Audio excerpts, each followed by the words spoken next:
Hello everyone, welcome to my YouTube channel target MPTET. So इस video में हम बात करेंगे कि पेडागोजी क्या होती है। पेडागोजी जिसे हिंदी में हम बोलते हैं शिक्षा शास्त्र।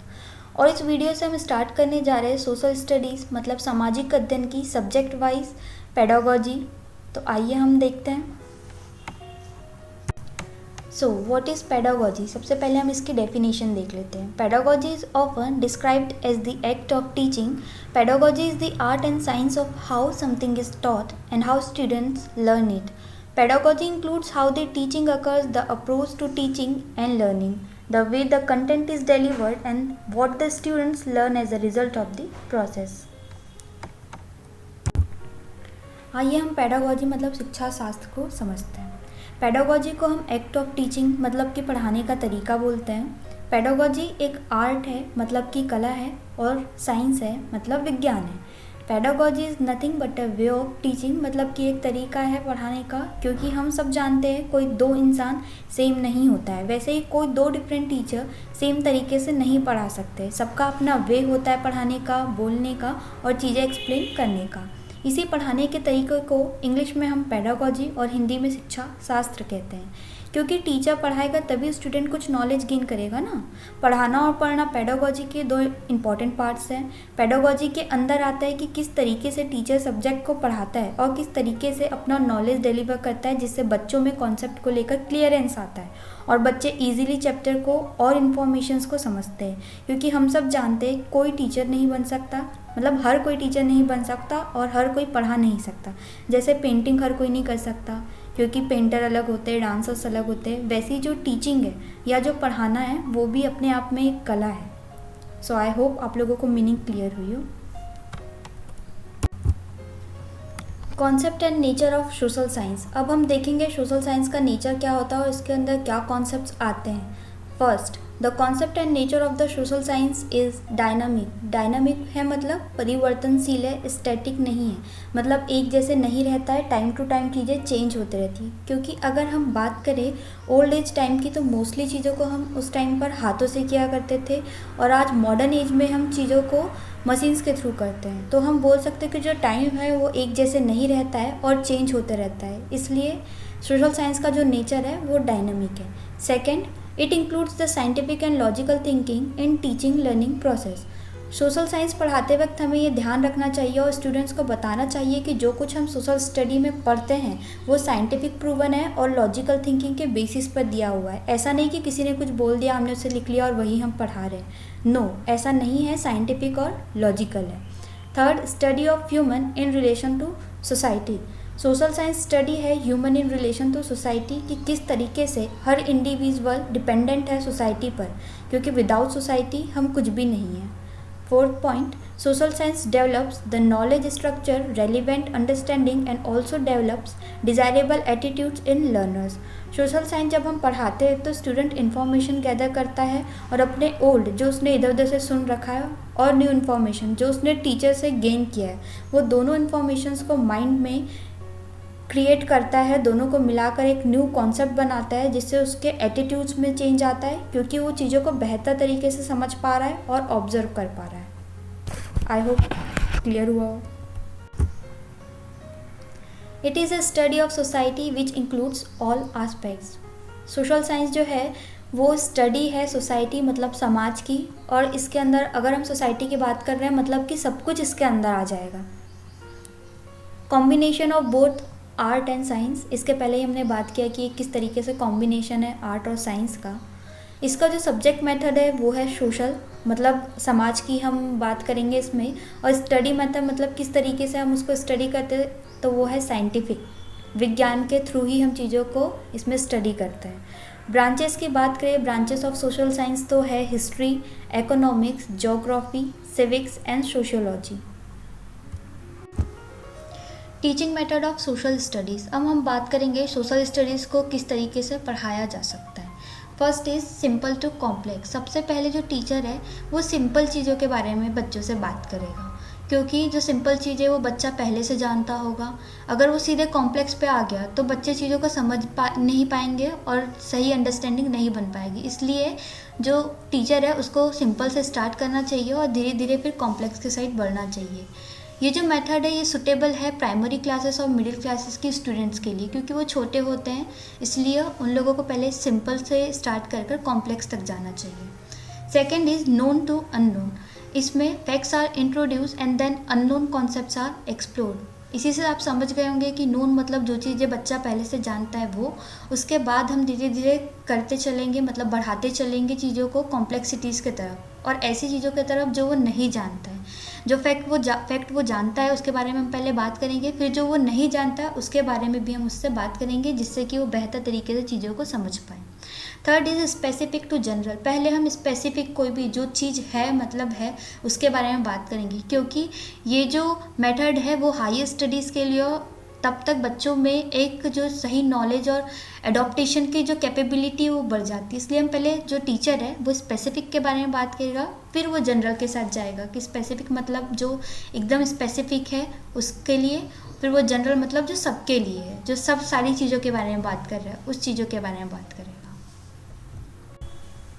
National education policy in teaching and social studies. अब हम बात करेंगे नेशनल एजुकेशन पॉलिसी मतलब हमारी गवर्नमेंट ने क्या क्या पॉलिसीज़ लाई हैं सोशल स्टडीज़ को पढ़ाने के लिए या दूसरे सब्जेक्ट्स को पढ़ाने के लिए, और क्या चेंजेस किए। First is national education policy 1986 जो कि 1986 में लाई गई थी। Second is education without burden 1993। इसके फीचर्स थे लर्निंग विदाउट बर्डन। गवर्नमेंट ने ये कहा कि बच्चों को बिना किसी बर्डन के पढ़ाया जाए, इस चीज़ पर फोकस किया जाए। अपॉइंटेड की गई थी 1993 में, और किसके अंडर चेयरमैनशिप किसके अंडर थी, यशपाल जी के अंदर। Third is national curriculum framework 2005। इसके अंदर बात की गई कि जो करिकुलम हो वो चाइल्ड सेंटर्ड हो, मतलब बच्चों को देखते हुए करिकुलम बनाया जाए, ना कि ऐसे कि गवर्नमेंट ने बस बना दिया और बच्चों को बस उस पर थोपा जा रहा है, ऐसा नहीं होगा। अब बच्चों का जो माइंड है, उनकी जो कैपेबिलिटी है उसके अकॉर्डिंग करिकुलम बेस्ड होगा। Second is connect knowledge to outside school. अब गवर्नमेंट ने ये कहा कि सिर्फ जो नॉलेज है वो स्टूडेंट्स के लिए स्कूल तक ही नहीं रहना चाहिए, स्कूल के बाहर भी बच्चों को चीज़ें पढ़ाई जानी चाहिए या बताई जानी चाहिए, ताकि जो स्टूडेंट है वो चीज़ों को अपनी डेली लाइफ से भी कनेक्ट कर पाए। No place for rote learning. Rote learning मतलब रट्टा नहीं मारना है, बच्चों को चीज़ें अब समझाई जानी चाहिए, ताकि बच्चे रट के तो वो सिर्फ 4 दिन याद रख पाएंगे ना, अगर वो फैक्ट्स को अच्छे से समझेंगे, अंडरस्टैंड करेंगे तो वो उसे लाइफ टाइम याद कर पाएंगे। Relation of social science with other subject. अब हम बात करेंगे सोशल साइंस का दूसरे सब्जेक्ट्स के साथ क्या रिलेशन है। अगर हम बात करें लिटरेचर की, तो literature contemporary society and language. Literature के थ्रू हम पुरानी चीज़ों की इन्फॉर्मेशन और चीज़ों को जान पाते हैं। मैथ्स की बात करें तो chronology and geographical phenomena. Maths के थ्रू हम एजेस के बारे में और जोग्राफिकल और दूसरी चीज़ों को मेज़र कर पाते हैं। आर्ट्स की बात करें तो arts, painting and sculpture. Arts पुराने टाइम की पेंटिंग के थ्रू भी हमें सोशल साइंस में चीज़ों को और क्लियर करने में हेल्प करती है। वहीं हम बात करेंगे contribution of social studies to the development of children. First is development of knowledge structures. जब टीचर है वो सोशल साइंस की चीज़ों को बच्चों को पढ़ाएगा तो उन लोगों को बच्चों को न्यू कॉन्सेप्ट्स मिलेंगे, न्यू नॉलेज मिलेगा। Second is development of relevant understanding. जब उनको एक न्यू नॉलेज मिलेगा तो बच्चा क्या करेगा, पुराना नॉलेज जो उसके पास है, जो उसके माइंड में है, वो पुराने और न्यू नॉलेज को मिक्सअप करके एक नया कॉन्सेप्ट, एक नई चीज़ सीखेगा, जिससे कि वो रेलिवेंट कर पाएगा चीज़ों को और अंडरस्टैंड कर पाएगा और बेहतर तरीके से। Third is development of desirable attitudes. इसका मतलब है कि अगर हम बच्चे को कोई चीज़ पढ़ाते, फॉर एग्जांपल हम उनको बताते कि किस तरीके से ब्रिटिशर्स से हमारे जो लीडर्स हैं, ग्रेट लीडर्स हैं, उन लोगों ने कितना स्ट्रगल किया और हमें इंडिपेंडेंस दिलाई। जब हम इस चीज़ के बारे में बच्चों को बताएंगे तो वो समझ पाएंगे कि कितना ज़्यादा स्ट्रगल के बाद हमको इंडिपेंडेंस मिली है, तो वो उस चीज़ की वैल्यू करेंगे, जिससे उनका जो एटीट्यूड्स है वो चेंज होगा। ऑल्सो जो टीचर है वो एक नया वे और एक नया कॉन्सेप्ट देगा बच्चों को सोचने का, समझने का, जिससे उनके एटीट्यूड्स में चेंज आएंगे और वो चीज़ों को क्लियर समझ पाएंगे। Curriculum planning at different levels. Eight primary level, अगर हम प्राइमरी बच्चों के हिसाब से उनके लेवल के हिसाब से देखें तो illustrations through physical, biological, social and cultural spheres. Teaching should be participative and discussive mode. जो टीचिंग है वो पार्टिसिपेटिव, मतलब बच्चे चीज़ों को डिस्कस करके और किसी भी एक्टिविटी में पार्टिसिपेट करके समझ पाए तो बेटर होगा उनके माइंड के लिए, क्योंकि वो चीज़ों को, कॉन्सेप्ट्स को बहुत अच्छे से समझ पाएंगे डिस्कस करके। At middle level, history, geography, political science and economics are subject in it. Problem of contemporary India should be discussed. Content should be related to childrens everyday life. Middle level में हमको बात करना चाहिए contemporary India में क्या क्या problems है जिसके लिए बच्चा कुछ कर सकता है या वो उन चीज़ों के बारे में क्या सॉल्यूशन दे सकता है, इसके तरफ भी हमें सोचना चाहिए। तो जो टीचर है उसको प्रॉब्लम्स के बारे में डिस्कस करना चाहिए बच्चों से। ऑल्सो जो कंटेंट है वो बच्चों के एवरीडे लाइफ से रिलेटेड हो तो ज़्यादा अच्छा होगा, क्योंकि बच्चे अपने रियल लाइफ में भी चीज़ों को अडॉप्ट कर पाएंगे और चीज़ों को यूज़ कर पाएंगे। वहीं अगर हम बात करें हायर स्टडीज़ की, हायर लेवल पे, तो matter of choice and vocational skills should be add in the curriculum. Obviously higher level पर तो हम कुछ भी चीज़ों को ऐसे ही याद नहीं रखेंगे, क्योंकि हमें अब ज़रूरत होगी अपने स्किल्स की, वोकेशनल स्किल्स की, जिसके थ्रू हम आगे चल के जॉब कर पाए या ऐसा कुछ कर पाए जिसके थ्रू हम अपने लिवलीहुड के लिए कुछ कर पाए। तो इसलिए जो करिकुलम है वो वोकेशनल स्किल्स पर बेस्ड होना चाहिए।